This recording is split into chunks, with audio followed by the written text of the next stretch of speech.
ایک دفعہ کا ذکر ہے، 3 دوستوں کا سامنا ایک بھوتنی سے ہوا جو کہ دکھنے میں بہت ہی بڑی اور وشال تھی۔ اس نے سب سے پہلے ایک دوست جس کا نام تانیہ تھا اس کو اوپر اٹھایا اور اس کو بیہوش کر دیا اور وہ گر پڑی اس کے حالات دیکھ کر۔ اور اس کے بعد دوسری اس کی جو سہیلی تھی اسے بھی اوپر اٹھایا جس کا نام صبا تھا، جو اس کو دیکھ کر اس سے بھی پہلے بے ہوش ہو گئی۔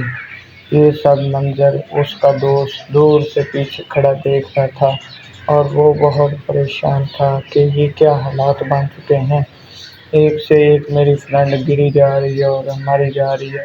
اسی کے ساتھ بھوتنی نے اسے بھی دیکھ لیا اور اپنے پاس بلایا اور اسی کے ساتھ وہ اسے اوپر اٹھانے ہی لگی تھی کہ وہ دور ہونے لگا۔ دور ہوتے ہوتے نہ دور ہو پایا، اوپر اٹھا۔ پھر جیسے ہی اس نے بھوتنی کو دیکھا اگلے لمحے میں لہر گئی بھوتنی تھی۔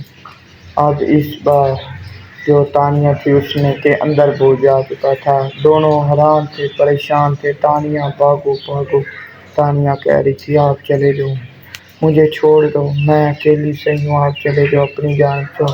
لیکن اس کے دوست غصے میں اسے ٹانگیں مار رہے تھے تاکہ وہ اس کی جان چھوڑ دے، لیکن ایسا بھوتنی بالکل نہیں کر رہی تھی۔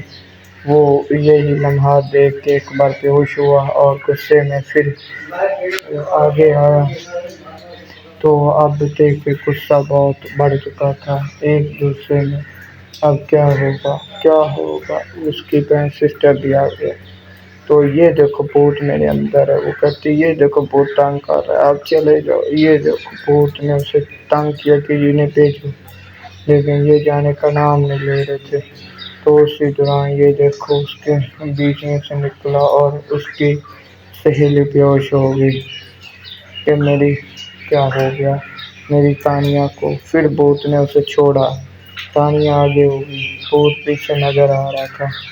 تانیہ پریشان تھی کہ یہ کیا ہوا۔ بھوت اب کہہ رہا تھا اب تمہاری باری، اب تم نہیں بچو گے۔ اس کا دوست بہت غصے میں تھا، اس نے کہا تھا کہ تو نے ایسا کیوں کہا، کیوں میری تانیہ کو رکھا، لیکن اسی کے ساتھ وہ دونوں غائب ہو گئے اور بھوتنی پھر تانیہ کے پیچھے پڑ گئی۔